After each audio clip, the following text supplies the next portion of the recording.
महिषासुर भगवान शिव का ही एक रूप था? क्या महिषासुर माता काली का भक्त था? इन प्रश्नों के उत्तर ढूंढने के लिए हमें कालिका पुराण में वर्णित तथ्यों का अवलोकन करना पड़ेगा। कालिका पुराण में वर्णित है कि प्राचीन काल में रंभ नाम का असुर हुआ था, जिसने महादेव की आराधना करी थी। महादेव शिव शंभू ने उसकी आराधना से प्रसन्न होकर उसे वरदान दिया था कि उसके 3 जन्मों तक भगवान शिव स्वयं उसके पुत्र रूप में जन्म लेंगे।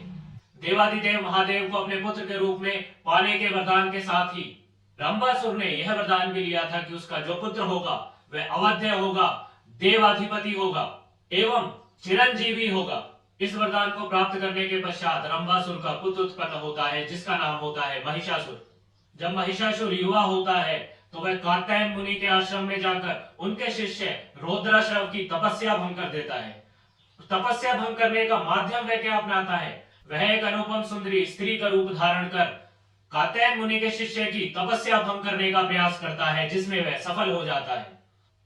जब अपने शिष्य की तपस्या भंग होने की सूचना कात्यायन मुनि को लगती है तो वह उसे श्राप दे देते हैं कि तुमने एक स्त्री का रूप रखकर मेरे शिष्य की तपस्या भंग की है, तुम्हारा विनाश भी उसी स्त्री के कारण होगा।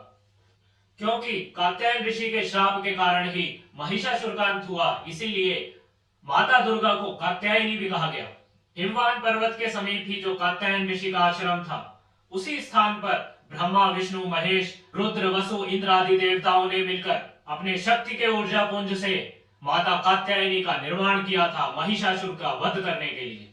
भगवान शिव की अत्यंत कठिन आराधना के पश्चात महिषासुर ने देवी की स्तुति भी की थी।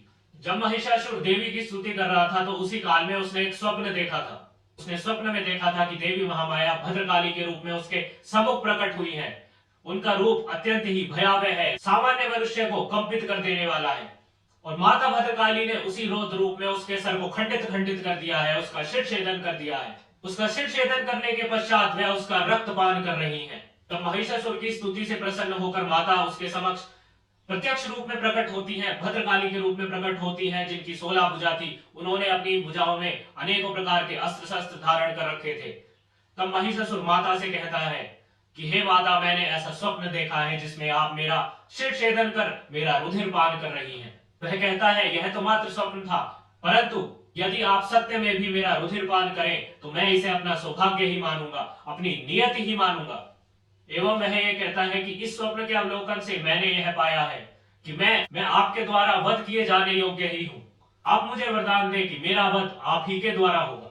महिषासुर आगे कहता है कि मैं जानता हूँ कि कात्यायन ऋषि ने मुझे श्राप दिया है कि मेरा अंत एक स्त्री के कारण होगा। मेरी अभिलाषा है कि वह स्त्री आप ही हो। तब माता भद्रकाली उसे वरदान देती हैं कि मेरे द्वारा ही तुम्हारा संहार होगा। माता महिषासुर को यह वरदान भी देती है कि जहां जहां पर मेरी पूजा होगी उस स्थान पर तुम्हारे शरीर की भी पूजा होगी। मेरे साथ सदैव ही तुम्हारा नाम लिया जाएगा। तुम्हारा स्थान सदा काल के लिए जब तक सूर्य रहेगा मेरे चरणों में ही रहेगा। माता के द्वारा दिए गए इन वरदानों ने स्पष्ट कर दिया था कि माता स्वयं महिषासुर का संहार करेंगी एवं जब तक माता की पूजा होगी उसी के साथ महिषासुर भी पूज्य होगा। जब भी माता को पूजा जाएगा तो महिषासुर का स्थान उनके चरणों में ही होगा। यही नहीं, माता भद्रकाली महिषासुर को यह भी बताती है वह महिषासुर का संहार भविष्य काल में ही नहीं करेंगी, भूतकाल में भी महिषासुर का संहार उन्हीं के द्वारा हो चुका है। वह कहती है कि भविष्य में मेरा रूप तुम्हारा संहार करेगा, उसे दुर्गा कहा जाएगा। वह कहती हैं कि प्राचीन काल में जब सृष्टि का आदिकाल था उस समय भी मैंने तुम्हारा संहार किया था और मेरे उस रूप को उग्रचंडा कहा जाता है। दूसरी सृष्टि की जब रचना हुई थी तब भी मैंने तुम्हारा संहार किया था और उस रूप में मैं भद्रकाली कहलाई थी। अब तीसरी बार मैं तुम्हारा पुनः संहार करूंगी और उस रूप को दुर्गा कहा जाएगा। जब महिषासुर को देवी के दर्शन हुए थे उससे पूर्व वह इंद्र विजय कर चुका था। इंद्रलोक पर उसका ही आधिपत्य था एवं कई मनवंतरों तक उसने इंद्रलोक पर अपना आधिपत्य जमाए रखा था। यही इंद्रिय विजय पृष्ठभूमि बनती है महिषासुर के संहार की।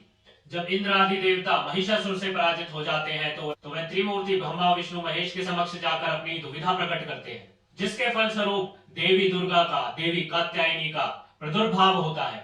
जिसके पश्चात देवासुर संग्राम एक नया रूप ले लेता है। यहाँ पर माता देवों की सेना का प्रतिनिधित्व कर रही है और दूसरी ओर है महिषासुर की सेना। जब युद्ध में महिषासुर के सेनापति चिक्षुर, दुर्धर, दुर्मुख आदि दैत्यों का संहार देवी कर देती हैं, तब महिषासुर स्वयं युद्ध का नेतृत्व संभालता है। अपने अंतिम युद्ध में वह अनेकों रूप रखता है। कभी वह सिंह का रूप धारण करता है, कभी महिष का रूप धारण करता है, कभी वह गज का रूप धारण करता है। वह माता को पराजित करने के अनेकों अनेक प्रयास करता है, अनेकों अस्त्र शस्त्र से उन पर प्रहार करता है, परंतु विफल हो जाता है। अंत में माता शूल धारण कर उसका वक्ष भेदन कर देती है, उसके अखंडित शीश को खंड खंड कर देती है।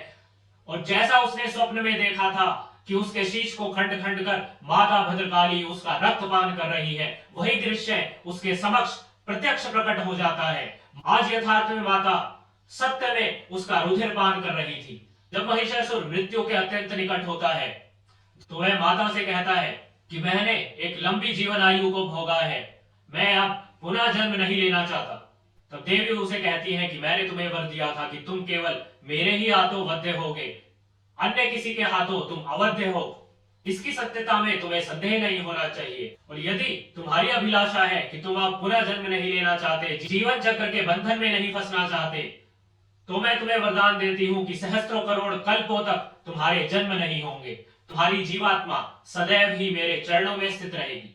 इसके पश्चात माता अंतर्ध्यान हो जाती है। मैं आशा करता हूँ कि जिन तथ्यों को मैंने कालिका पुराण से आपके समक्ष वर्णित किया है, उससे स्पष्ट हो जाता है कि क्या महिषासुर माता काली का भक्त था, क्या महिषासुर भगवान शिव का ही एक रूप था।